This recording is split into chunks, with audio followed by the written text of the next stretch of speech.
दिनांक 12/12/2011 परभणी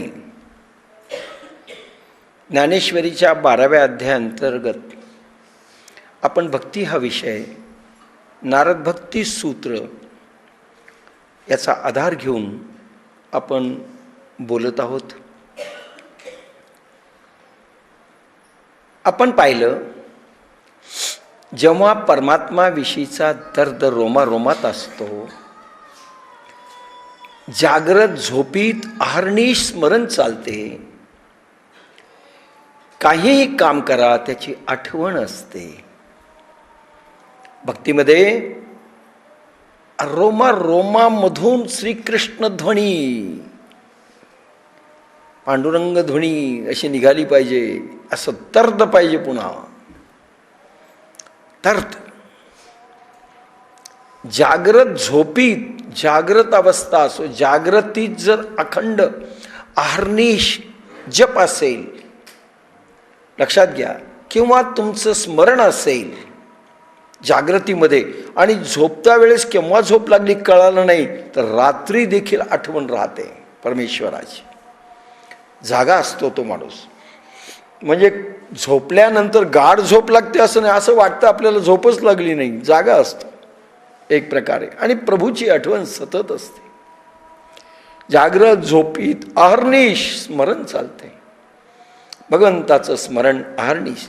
स्मरणामध्ये पहा 3 प्रकार. नंबर 1, जप करत असताना स्मरण होतं, ॲटोमॅटिकच होतं. नंबर 2, एखाद्या वेळेस रूप ध्यान करतानाही स्मरण होतं, तेही चालतं. जप बंद पडला पण प्रभू समोर आहे, अखंड दिसतोय, चित्रपट त्याचा समोर आहे, तेही स्मरण आहे. आणि तिसरा एक प्रकार आहे, केवळ आठवण आहे प्रभूची, जपही नाही, एखाद्या वेळेस समोरही नाही, पण आठवण मात्र अहर्निश आहे. तिन्ही गोष्टी स्मरणामध्ये येतात.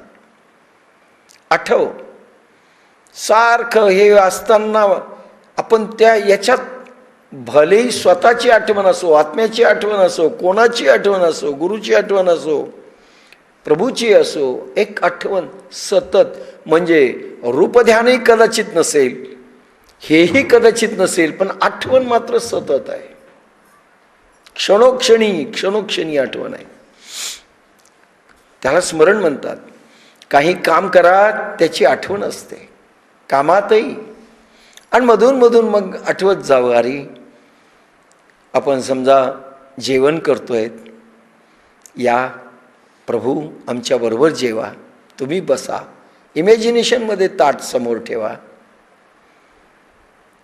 आणि तुम्ही आमच्याबरोबर खा. ते खात आहेत, आपणही आनंदाने खातोय.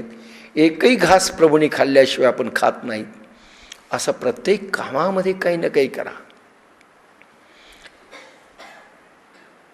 जागृत झोपीत तुमची आराध्य देवतेचं अखंड स्मरण पाहिजे. काही काम करा त्याची आठवण असली पाहिजे. कुठेही जा, पिक्चर पाहिलं, प्रभूही पाहायला आपल्याबरोबर, तुम्ही आनंद घ्या.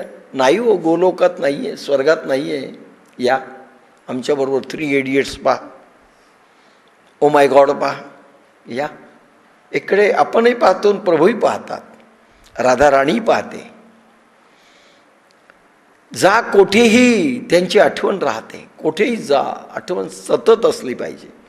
खातेवेळी, झोपतेवेळी, रग रग मध्ये तो आहे, तेव्हा पात्रता येते. पात्रता येत जाते. प्राणमन बुद्धीमध्ये पात्रता येते, रक्तांमध्ये विरक्ती येते, पात्रता येते. तुम्ही अधिकारी होता, हा योग मिळण्याचे अधिकारी होता. गुरुभेटीसाठीची लागणारी पात्रता तुमची होते. आज नाही तर उद्या ह्या महाक्रांतीमध्ये उतरावं लागेल तुम्हाला, आणि तुमच्या जीवनात एक क्रांती होईल, महाक्रांती होईल. पूर्वीचं आयुष्य बदलल्याची वेळ येईल. पात्रता आली की एक महाक्रांतीचं उद्घाटन होईल. कुंडलिनी जागृत होईल, ती महाक्रांती. ब्लडचे सेल बदलतील, डायनामाइट होतील, प्रत्येक सेल डायनामाइट होईल. म्हणजे लक्षात घ्या, सगळी महाक्रांती, देव मानव बनण्याकरता क्रांती होईल. आपली कोशिश आहे, संसारात सुख आहे, परमात्म्यात नाही, हे सिद्ध करावं लागेल. अरे सुख परमात्म्यातच आहे. संसारात मी कालच सांगितलं, खेळण्याशी खेळतोय. लहानपणी छोट्या छोट्या खेळामध्ये खेळलो, मोठ्यापणी देखील खेळतोय आपण. कार अडकवते, घर अडकवतोय, तिथे पत्त्याचा बंगला असेल, आता ह्या बंगल्यात आपण अडकतोय. मोठे झालोत ना, म्हणून मोठा खेळ आहे. बाकी प्रत्येक गोष्ट खेळ आहे. पैसा मिळवणं खेळणं, पिक्चर जाणं खेळणं, हे खेळणं आहे. आणि या मायादेवीच्या खेळण्यामध्ये ती लहानपणी लहानासारखं खेळणी देते, मोठेपणी मोठे खेळणे देते. आधी 10 पैशावर समाधान मानायचे, 1 रुपयावर समाधान लहानपणी मानत होतो. आता नाही, आता लाखो रुपये पाहिजेत, पण खेळच आहे, मोठा असो लहान असो. परमात्म्यात अखंड सुख आहे, अखंड शांती आहे आणि अखंड आनंद आहे. अनंत मात्रेचा आहे. जितक्या लवकर जागलात, जागृत व्हा, झोपेत नाही. काल सांगितलं झोप आणि जागृतीत काय फरक आहे. जितक्या लवकर जागलात तितके तुम्ही भाग्यवान राहा, तितके भाग्यवान. लवकर जागा. जितका उशीर झाला वाईट सवयीचा दास बनतो. लक्षात घ्या, लहानपणी सवयी बनतात, म्हणून लहानपणीच सवय बनायला पाहिजे. एखाद्या लहान मुलाला जप करायची तुम्ही सवय लावली, तो जपच करणार. सवय कशी लागेल. मोठेपणाच्या सवयी इतक्या वाईट लागतात की त्या अडथळा आणतात परमात्मामध्ये, परमार्थामध्ये. वाईट सवयी, खाण्याच्या सवयी, आम्हाला वेळ मिळत नाही, आमचं चरवंतर पण जुळत नाही. का? वाईट सवयी लागल्यात. अशा खाण्याच्या वाईट सवयी लागल्यात. ह्या सवयीचे आम्ही गुलाम होतो, सवयीचे आम्ही दास होतो. बॅड हॅबिट्स, त्याचे आम्ही दास होतो. आणि त्यामुळे ते वाईट सवयी लावण्याच्या अगोदर, लागण्याच्या अगोदर परमेश्वराकडे वळा. त्याची सवय लावा, जपाची सवय लावा, साधनेची सवय लावा. चैन पडली नाही पाहिजे. कमीत कमी 3 तास साधना झाली पाहिजे. भलेही मी किती वाजता उठवत काही होत, झोप येऊ न येऊ, झाली पाहिजे. अशा सवयी लावून घ्या. परमार्थिक साधनेच्या, परमार्थिक प्रयोगांच्या सवयी जर लागल्या तरच परमार्थाकडे जाता येतं. एकदा का वाईट सवयी घुसल्या, त्या काढणं फार कठीण आहे. कारण सवय ह्यानंतर स्वभाव बनतो. सवय स्वभाव बनतो. आणि एकदा तुम्ही दास झालात की तितकी बंधने येतात, बंधनामध्ये राहावं लागतं. एकदा कर्मकांडांच्या सवयी झाल्या की ती सवय मोडत नाही. तुम्ही कसे इकडे या, किती तुम्हाला समजूत असू द्या की आता कर्मकांडापेक्षा वर गेलं पाहिजे, आता साधनाच जास्त केली पाहिजे, कर्मकांड कमी, पण ते सुटत नाही, का सवय झाली. ती सवय तुटत नाही आणि साधनेचा काळ त्या कर्मकांडांच्या सवयी खातात आणि बाकीचे व्यसनही लागतात. तंबाखूचं व्यसन, गुटख्याचं व्यसन, मटक्याचं व्यसन, असे अनेक व्यसनं लागतात. दारूचं व्यसन. तितकी बंधनं येतात. इंद्रियांची शक्ती क्षीण होते आणि या सवयीमुळे विषयांचे गुलाम होतो आपण, वाईट आणि चांगले विषय, आणि त्याच्यामुळे इंद्रियांची शक्ती विषय वासना उपभोगण्याकरिता हळूहळू क्षीण होते जाते, क्षीण होते. कानाची ऐकण्याची शक्ती क्षीण, डोळ्याची पाहण्याची शक्ती क्षीण, आयुष्य वाढतं, शक्ती क्षीण होते. लौकिक वैदिक कर्माच्या त्यागाला निरोध म्हटले आहे. निरोधस्तु लोक वेद व्यापारण्यासह सान कामया माना निरोध रूपत्वात. लौकिक आणि वैदिक कर्माच्या त्यागाला निरोध म्हटले आहे.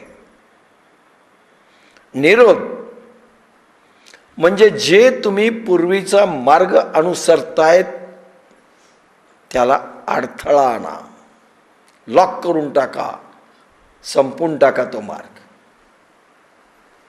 लक्षात घ्या, लौकिक म्हणजे लौकिक आणि वैदिक कर्म.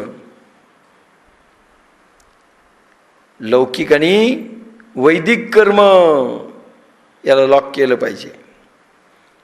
आमचे एकनाथ महाराजांनी नाथ भागवतामध्ये सांगितलंय, लौकिक हेतुक अथवा अहेतुक, लौकिक वैदिक स्वाभाविक. हेतुक कर्म, हेतू ठेवून केलेले कर्म. निर्हेतुक कर्म, हेतुक अथवा अहेतुक. लौकिक वैदिक स्वाभाविक. वैदिक कर्म, यज्ञ याग हवन पूजा अर्चा दान, हे सगळं वैदिक अथवा स्वाभाविक, इन्स्टिंक्टिव्ह होणारे, रोज करावे लागणारे कर्म. स्नान संध्या काय काय तुम्ही करतायत ते, खाणं पिणं तोंड धुणं सगळं आहे लौकिक कर्म. चला लोक आले, भिक्षावाला आलाय, भिकारी आले त्याला द्या, गाय आली तिला भाकर द्या, सगळे लौकिक कर्म. चला भागवत कथा ऐका, मंदिरात जाण्याची सवय तिथे जा, याला त्याग म्हटले. त्यागा नाथ भागवतामध्ये नाथ महाराजांनी सांगितलंय, भगवंती अर्पे सकळीक. अर्पण करा म्हणजे त्याग. या नावे देख भागवत धर्म, याला भागवत धर्म म्हणतात. अर्पण करा, निरोध करा, तुमच्या जवळ ठेवू नका, आवश्यक तेवढं करा आणि अर्पण करून टाका. आणि बाकीचा भापट पसारा नको. कर्मकांडामध्ये इन्व्हॉल्व होऊन साधना जर जात असेल, भगवान खुश नाहीये. भक्ती सोडून मंत्रांचं जागरण चाललं असेल, भगवान खुश नाहीये. लक्षात घ्या, त्याला निरोध झाला पाहिजे. लोक व्यापार याचा निरोध, लोक वेद आणि व्यापार. लौकिक वैदिक कर्माच्या त्यागाला निरोध म्हटले आहे. लोक परलोक व्यापाराचा निरोध. लोक म्हणतात म्हणून भक्त दिसलं पाहिजे, नास्तिक कोणी म्हणू नये. गंध लावणं, माळा हे करणं, घरी पूजा करणं, मंदिरात छोटा देव आहे घरचा म्हणून मोठ्या देवाकडे जाणं, लोकांना वाटतंय बाबा बरं आहे, देव धर्म करतोय. दान करणं, धर्म करणं, हे सगळं लौकिक आणि परलौकिक व्यापाराचा निरोध करा. आवश्यक आहे का? मंदिरात जाणं आवश्यक आहे का? आता उद्या मंदिरात जायचं, वेळ असेल जा, गेलंच पाहिजे असं नाही. साधना करा ना. हा, पण मंदिरातही गेले नाहीत, साधनाही केली नाही, आम्ही त्याग केला. अरे साधनेचा त्याग झाला. तुमच्याजवळ वेळ, आधी साधनेला 3 तास द्यायचे, राहिलेला जमत असेल तो द्या. लोक लाजे खातर. लोक म्हणतात निव्वळ नास्तिक समजू नये म्हणून. त्याचा निरोध करा. लोक हे सगळं करतात आणि साधना सोडतात. संपला, अध्याय संपला. मॅट्रिकचे धडे मेडिकलमध्ये गिरवायला लागला, नापास होणार आहे. लोक परलोक व्यापाराचा निरोध. लौकिक धनाची, पदाची,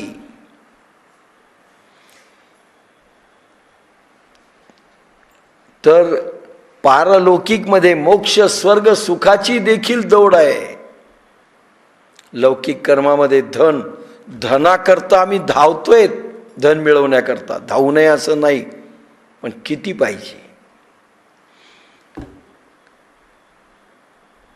कामनेचा व्यापार नेणं, लौकिकमध्ये धनाची ओढ आहे. धनासाठी आम्ही रात्र आणि दिवस एक करतोय. पदाची ओढ आहे, पद पाहिजे, आमदारकी, खासदारकी, कलेक्टर, हे ते, क्लर्क, ऑफिसर, काय असतील सगळे पद. पदाची आणि पारलौकिकमध्ये मोक्ष, स्वर्ग आणि सुख.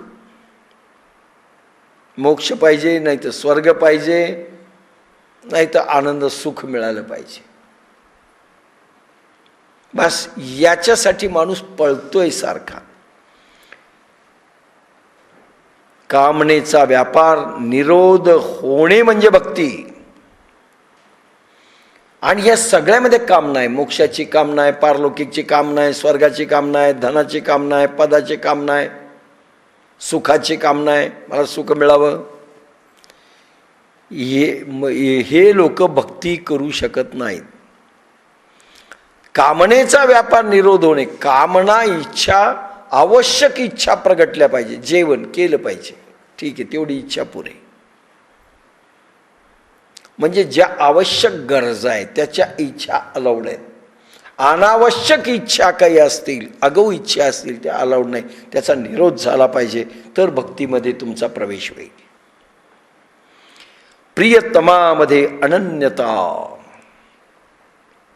प्रियतम, आपला प्रियतम परमेश्वर असेल, राधा राणी असेल, गोपिका असतील, भगवान शंकर असतील, काय तुमचे आराध्य दैवत असेल, अनन्य भाव सद्गुरूचा काहींचा असेल, ज्ञानेश्वर माऊली असतील, बुद्धजी महाराज असतील, काय असतील, अनन्य.